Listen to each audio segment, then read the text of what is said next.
प्यारे दोस्तों, आज मैं आप लोगों के लिए 8th क्लास की बुक हनी ड्यू से एक पोएम लेकर आया हूँ जिसका टाइटल है when I set out for lioness. तो आइए हम लोग इस पोएम का हिंदी अनुवाद सुनते हैं। As a young apprentice architect, एक नए और जवान अप्रेंटिस करने वाले architect British poet and novelist Thomas Hardy once visited Paris to supervise the restoration of a church। Thomas Hardy जो कि ब्रिटिश पोएट थे और एक नॉवेलिस्ट थे, एक उपन्यासकार थे, वे पेरिस में एक चर्च के रेस्टोरेशन के लिए, पुनर्निर्माण के लिए सर्वे करने के लिए जाते हैं।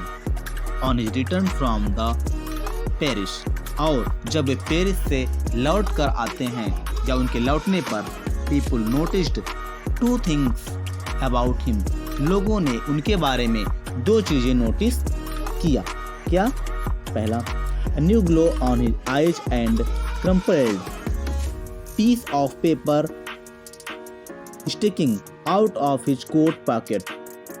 ये लोगों ने देखा कि उनकी आंखों में एक नई चमक सी थी और उनके कोट पर एक पेपर था जो सिकुड़ा हुआ था, छोटा सा पेपर का टुकड़ा था, वो सिकुड़ा हुआ था, दिखाई दे रहा था।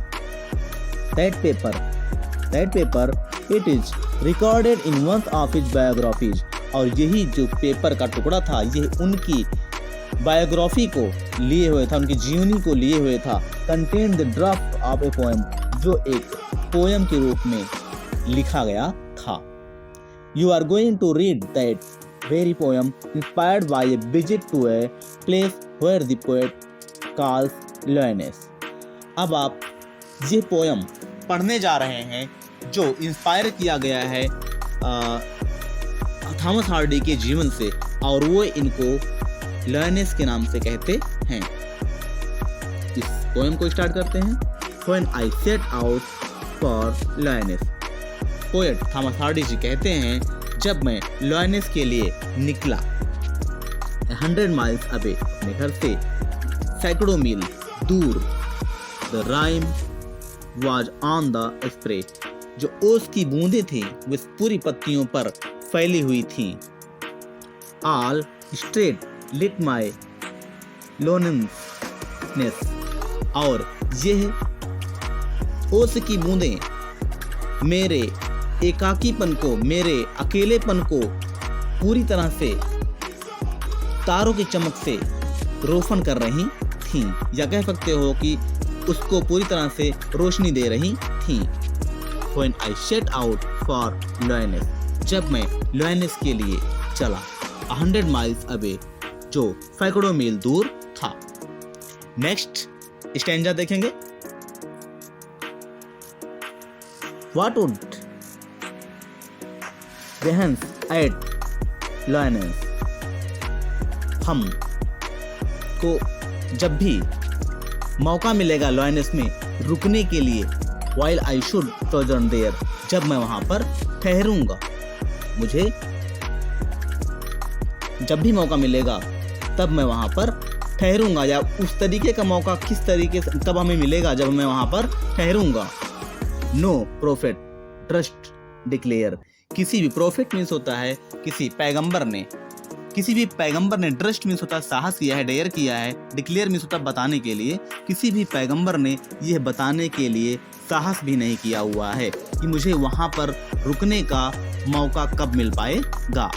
Nor did the wisest wizard guess, और ना ही किसी जानकार जादूगर ने भी ये गेस कर पाया है। What would be Behance at lioness, वो मौका कब मिलेगा, while I should sojourn there, जब मैं वहाँ पर रुकूंगा, जब मैं वहाँ पर स्टे करूंगा, ठहरूंगा, कुछ देर समय बिताऊंगा। लास्ट स्टैंजा में थॉमस हार्डी जी कहते हैं, When I returned from lioness, जब मैं लॉयनेस से वापस लौट कर आया, with magic in my eyes, मेरी आंखों में एक जादू सा था, एक नई चमक सी थी। all marked with new mind. क्या मेरी सभी शंकाएं दूर हो चुकी थीं, शांत हो चुकी थीं। माई रेडियंस डेयर एंड फैथोलनेस। क्या हुआ था कि जो रेडियंस मीन्स होता है सुंदरता एंड फैथमलेस मीन्स होता है अंतहीन, जिसका कोई अंत ना होगा, काफी गहरा हो।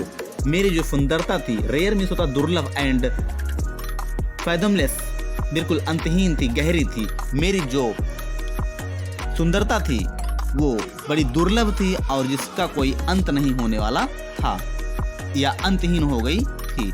When I returned from Lioness, जब मैं लॉयनेस से वापस लौटा। With magic in my eyes, मेरी आंखों में एक नई सी चमक थी। राइटर हैं थॉमस हार्डी। प्यारे दोस्तों, NCERT की सभी बुक का पॉडकास्ट पाने के लिए और ऐसी वीडियो देखने के लिए मेरे इस चैनल को सब्सक्राइब कीजिए।